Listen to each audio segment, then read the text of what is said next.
반갑습니다. 경제지표 스토리텔링에서 진행하는 파생시장은 지금 이번 시간에 살펴볼 내용은 미국 달러 환율과 기준금리가 다가오는 미국 6월 선물옵션 만기에 어떤 영향을 미치게 되게 될지 지금부터 숫자로 표현된 경제지표의 원인과 결과 분석을 통해서 눈으로 직접 확인하는 이야기들 함께 살펴보도록 하겠습니다. 자, 여기에 글로벌 선물 시장과 옵션 시장에서 투기 자금의 이동 현황을 나타나게 됐어요. 2020년 03월에 글로벌 금융시장이 폭락했을 때 폭락한 이후에 선물 시장에서 투기 자금은 이와 같이 상방 베팅 포지션으로 이동했고 옵션 시장에서도 투기 자금이 이와 같이 상방 베팅 포지션으로 이동하게 됐죠.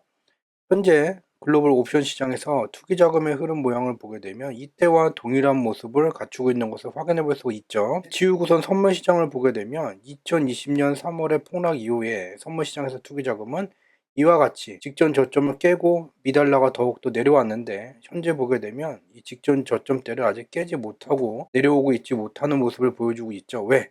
현재 가격대를 그대로 연장을 하게 되면 지금 2020년 3월 글로벌 금융시장이 폭락했을 때 미달러 선물이 급등했었던 그 가격대예요. 즉 여기서 얘가 더 빠지게 된다면 완전히 2020년 3월 폭락 이후의 모습을 갖추게 되면서 금융시장의 상승세가 더욱더 빠른 보폭으로 움직이게 되죠.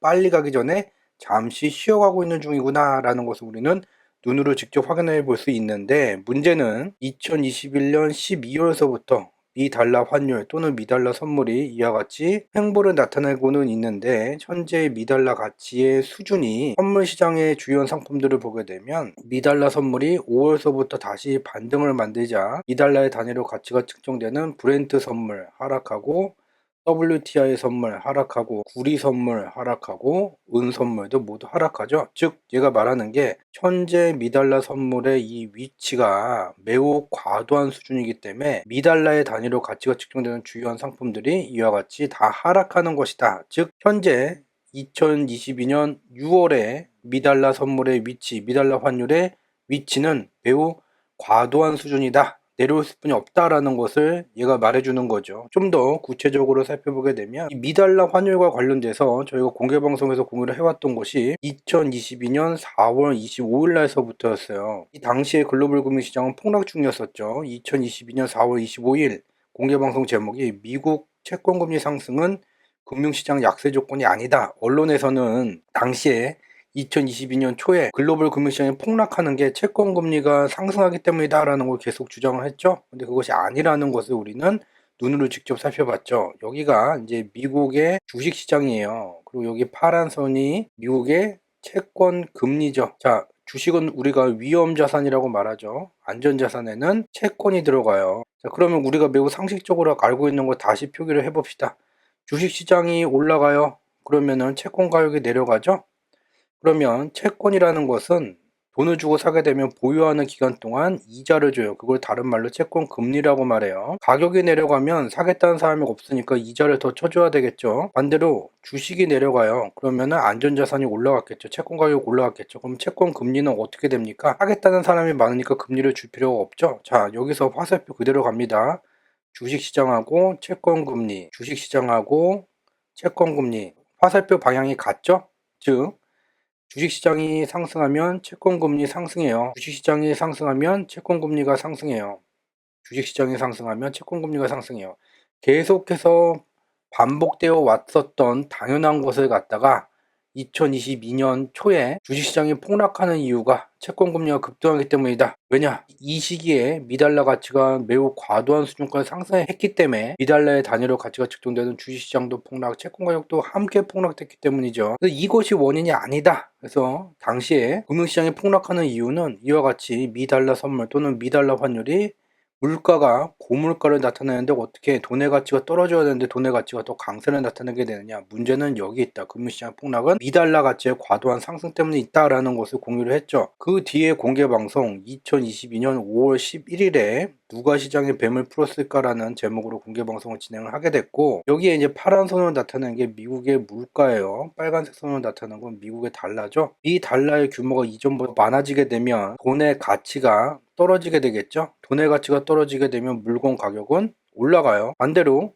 이전보다 돈의 규모가 적어져요. 그러면 돈의 가치가 올라가겠죠? 그러면 물건 가격은 떨어지죠. 2020년 초에 무제한 양적 완화를 통해서 미국은 경기 부양을 진행을 했죠. 그러니까 미달러 가치가 떨어지고 물건 가격이 올라가요. 근데 지구선 보게 되면 이상한 현상이 발생됐어요. 2021년 5월서부터 물가가 급등하는데 달러도 같이 급등하는 이상한 현상이 나타나게 됐고, 이와 같은 현상이 미달러의 단위로 가치가 측정되는 채권 가격도 폭락, 주식시장도 폭락하게 만들었다는 거죠. 그리고 그 뒤에 다시 2022년 9월 8일 공개 방송에서 파월이 쏘아올린 미달러 강세, 아무런 득도 없이 한계 수준 도달이라는 제목으로 공개 방송을 진행을 했고, 여기에 미달러 환율의 수명주기로 나타나게 됐죠. 수명주기는 제일 밑에서부터 태동기, 성장기, 성숙기, 쇠퇴기로 구성되고, 여기에 2022년 9월에 얘가 쇠퇴기까지 진입하는 그런 상황이었어요. 근데 이게 말이 되지 않는다. 그래서 향후에 미 달러는 현재 시점을 기점으로 하락할 수뿐이 없다라는 것을 공유를 했고, 증권사에서는 킹 달러에 베팅해야 된다고 합니다.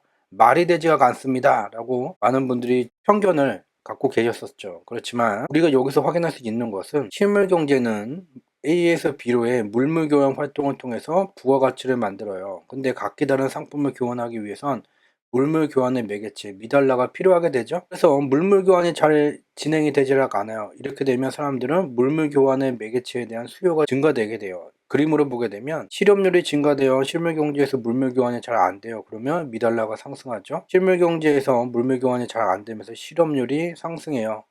이렇게 되면 이 달러도 상승하게 되죠. 그러면 아까 봤듯이 2022년 9월에 미 달러가 세트에까지 급등했어요. 그러면은 우리가 여기서 갈 수 있는 건 실업률이 급등해야 되죠. 근데 보게 되면 2022년도에 미국의 실업률은 4%대에서 오히려 3%로 더욱더 하향 안정화가 됐죠. 그럼 무엇입니까? 우리가 확인할 수 있는 것은 2022년 9월 8일에 증권사가 킹달러 베팅해야 된다고 주장을 하던 말든 간에 얘는 꺾여져 내려올 수뿐이 없다. 미달러 환율이 약세로 전환될 수뿐이 없다라는 것을 우리는 알 수가 있게 됩니다. 이와 같은 미달러의 약세 조건은 현재도 지속되고 있는 것이죠. 그래서 향후에 미 달러의 변화에 따라서 금융시장이 어떻게 될까? 우리는 2022년도에 이미 경험을 했어요. 미 달러의 가치가 초강세를 나타나게 되자 미달러의 단위로 가치가 측정되는 주식시장도 폭락, 채권시장도 폭락, 나스닥도 폭락, 뉴욕 종합도 폭락했었죠. 근데 2022년 9월서부터 미국의 중앙은행은 미달러 가치가 매우 과도하게 강세로 왜곡됐다는 것을 알고 정책적으로 약세를 유도하고 있었고, 이에 따라서 미달러의 단위로 가치가 측정되는 상품들의 가격은 상승세를 나타냈고, 2021년 12월서부터 미달러 선물, 미달러 환율이 횡보세를 나타내자 이와 같이 주요한 상품들도 횡보세를 나타내게 됐는데, 얘가 이제 빠지게 되면 다른 것들의 상승세가 더욱더 강화되는 시절이 도래했다라는 것을 우리는 알 수가 있죠. 현재 시점에서 이 미달러 환율의 변화와 추가적으로 알고 있어야 되는 것이 금리죠. 6월에 미국의 중앙은행이 금리를 올리네 마네, 올리게 되면 뭐 경기 침체, 주식시장 폭락, 이것을 또다시 주장하는 사람들이 있죠. 자, 여기서 잘 봐야 돼요. 미국의 금리가 2022년 2월에 0.25%에서 2023년 5월에 5.25%까지 매우 과도하게 상승한 것은 맞아요. 단기에 매우 빠르게. 근데 우리가 이제 주목해야 되는 것은 금리 때문에 미국 경제가 폭망할 조건이냐 아니냐, 이걸 봐야 된다는 거죠. 여기에 파란 선으로 나타난 게 미국의 기준금리고, 여기 빨간색 선이 공실률, 주택 재고예요. 주택 재고가 과도한 수준까지 상승했어요. 즉 재고가 남아 돌아요. 여기에 기준금리마저 올리게 되면 복수로 주택을 매매하는 그 투기 수요가 사라지게 되고 버블이 붕괴되죠. 지금도 금리를 계속해서 올리고 있잖아요. 버블이 붕괴될까요? 공실률이 역사적 변동 범위의 위에가 아닌 하한 수준에 와 있죠. 붕괴될 것이 없다라는 것을 우리는 눈으로 직접 확인할 수가 있게 됩니다. 근데 만약에 2023년 6월에 미국의 중앙은행이 기준금리를 인상하게 된다. 그러면은 어떤 변화가 나타날까요? 금융시장에서는 다시 2023년 2월에 경험한 바와 같이 인터넷 뱅킹발, 뱅크런 현상을 만들고자 하는 공격이 다시 재개될 수도 있겠죠. 그러면 미국의 중앙은행은 무엇을 해야지 됩니까? 여기에 상업은행 연체율이에요. 빨간색 선이. 상업은행 연체율이 주기적으로 상승해요. 어떤 조건에서? 파란 선이 미달러 가치죠. 미달러 가치가 강세를 나타나게 되면 연체율이 상승해요. 그러면 만약에 6월에 미국이 기준금리를 올렸다. 그러면 상업은행 연체율이 상승하지 못하도록 미달러를 더욱더 끌어내려야지 되겠죠. 그럼 결과적으로 되돌아가게 되면 2023년 12월서부터 미국 달러 환율이 추가적으로 하락하지 않고 횡보세를 나타나게 되면서 주요한 금융상품도 행보세는 나타났죠. 자, 이렇게 되면 결국은 더 미달러를 끌어내릴 수뿐이 없다. 그렇게 되면 주요한 금융상품들 어떻게 되겠습니까? 이러한 변화를 목전에 두고 있는 미국의 6월 선물 옵션 만기가 되겠습니다. 오늘 준비한 내용 여기서 마치도록 하겠습니다. 행복 가득한 시간 되시기 바랍니다. 고맙습니다.